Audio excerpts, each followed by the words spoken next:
का, गुरुजनों का चरण स्पर्श करना कितनी सुंदर विधा है, किसी को प्रणाम करना। और शास्त्र कहता है देवता केवल प्रणाम से भी संतुष्ट हो जाता है, केवल प्रणाम से। कुछ नहीं आता आपको, निवेदन करने के लिए फूल भी नहीं है आपके पास, तो कह रहे एक प्रणाम कर दीजिए, वो प्रणाम से ही प्रसन्न हो जाएगा। हाँ, पर प्रणाम सदा देना।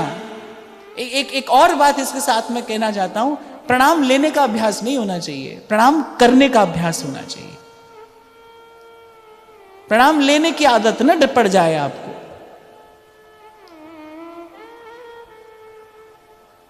और जिस स्थान पर मैं बैठा हूं, तो जो मेरी अवस्था है, शरीर की जो अवस्था है, उसको देखते हुए मुझे तो बहुत सावधान रहना पड़ता है।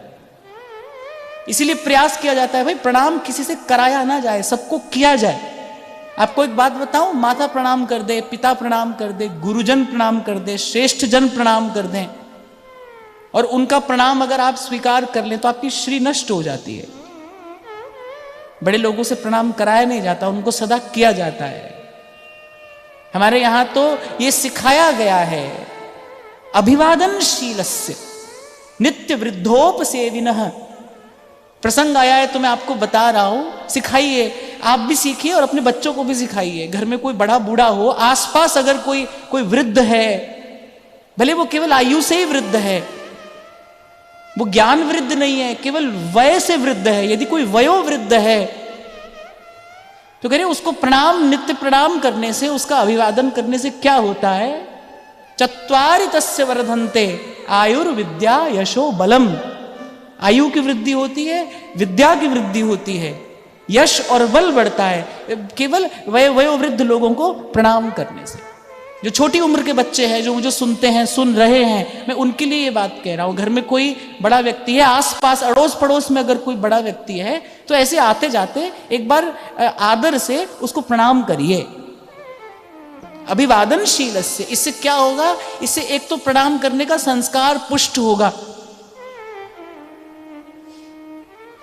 पहले जब नित्य मंदिर जाता था और कभी कभी सेवा करने का अवसर मिलता था ना, तो मैं देखता था कभी कभी कुछ ऐसे भी लोग आते थे, आ गए ठाकुर जी के सामने, ऐसे करके आ रहे हैं, बस ऐसे ही आए और ऐसे ही बस और चले गए। तो मैं कहता हूं देखो व्यक्ति यहां तक आया है, कितना जड़ है, कितना संस्कारहीन मनुष्य है कि उसको देवता को प्रणाम तक करना नहीं आता।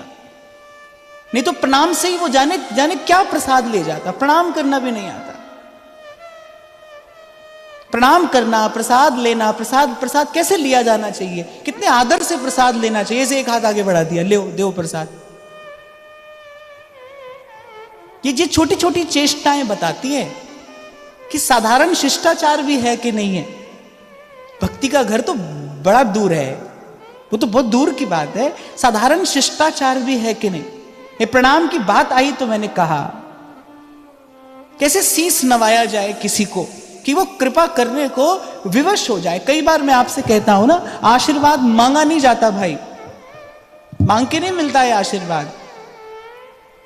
मैंने तो अपने जीवन में यही देखा, अनेक बार देखा, कोई हठात खींच लेता है आपसे आशीर्वाद, ले लेता है वो आपसे। आपको भी बाद में पता चलता है कि आप कुछ दे बैठे हो उसे, आपको भी बाद में खबर पड़ती है कि आपने उसको कुछ दे दिया है, वो ले गया आपसे, प्रणाम करके ले गया।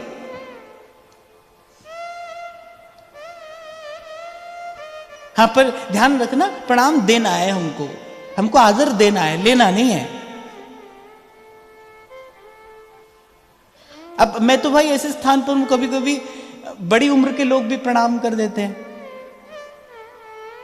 वो भी प्रणाम करते हैं, तो वो करते हैं, वो उनका संस्कार है, मैं रोक नहीं सकता हूं, लेकिन मैं स्वीकार नहीं करता हूं, मैं कर नहीं सकता। अपना पुण्य क्षीण होता है इससे, अपना पुण्य नष्ट होता है इससे मन से। और फिर वैसे भी मुझे लगता है जो भजन के मार्ग पर चल रहा है ना, उसको तो अपने जीवन में इसी का अभ्यास करना चाहिए। सिय राम मैं सब जग जानी, करहूं प्रणाम जोरी जुग पानी। सिखा रहे हैं गोस्वामी जी प्रणाम करना, कैसे करना प्रणाम? करहूं प्रणाम जोरी जुग पानी। अच्छा, एक और बात आपको बताऊं, वैसे तो ये इस प्रसंग से संबंधित नहीं है, पर अब चर्चा हो रही है तो बता रहा हूं। पाणी किसको कहते हैं ना? हाथ को तो कर कहते हैं, हथेली को भी नहीं कहते। पाणी जो होता है ना, वो स्कंद मूल से यहां तक को पाणी कहते हैं। ये है पाणी, शास्त्र के हिसाब से ये पाणी है। जो प्रणाम किया जाए ना ऐसे ऐसे। आजकल तो चलते चलते और जी क्या हाल है ना, बड़े लोगों को भी ऐसे करते हैं, घुटने तक हाथ लगा दिया। भाई संस्कार है तो मनुष्य है। मनुष्य संस्कार से मनुष्य है। जो श्रेष्ठ बनता है ना मनुष्य, वो संस्कार से बनता है। संस्कार से। आपकी भाषा में अगर मैं समझाऊं तो हमारे यहां जन्म के बाद जैसे एक एक संस्कार होता है ना, तो क्या होता है, वो व्यक्ति का सॉफ्टवेयर अपडेट होता है। जैसे आपके मोबाइल में सॉफ्टवेयर अपडेट होता है ना, अब देखने में तो मोबाइल वैसा रहता है, लेकिन उसकी फंक्शनिंग बढ़ जाती है, उसकी रीच बढ़ जाती है, वो बहुत कुछ करने योग्य हो गया। वो जो आपके हाथ में छोटा सा यंत्र है, अब वो बहुत कुछ कर पा रहा है, सॉफ्टवेयर अपडेट हो गया उसका। ऐसी जो संस्कार है वो आपका सॉफ्टवेयर अपडेट है। और जन्म से तो नहीं, तो शास्त्र ही कह रहा है, बोले नहीं तो जन्म से तो सब शूद्र है। संस्कार से व्यक्ति श्रेष्ठ बनता है। तो ऐसे आज ये बात चली तो मैंने कहा कि देखो छोटा छोटा ये जो छोटी छोटी बातें हैं ना, ये बताते हैं, ये सूचना देती हैं, ये छोटी छोटी बातें कि भाई सामान्य शिष्टाचार भी है कि नहीं। सामान्य शिष्टाचार होगा तभी तो विशेष बात हम सीखेंगे।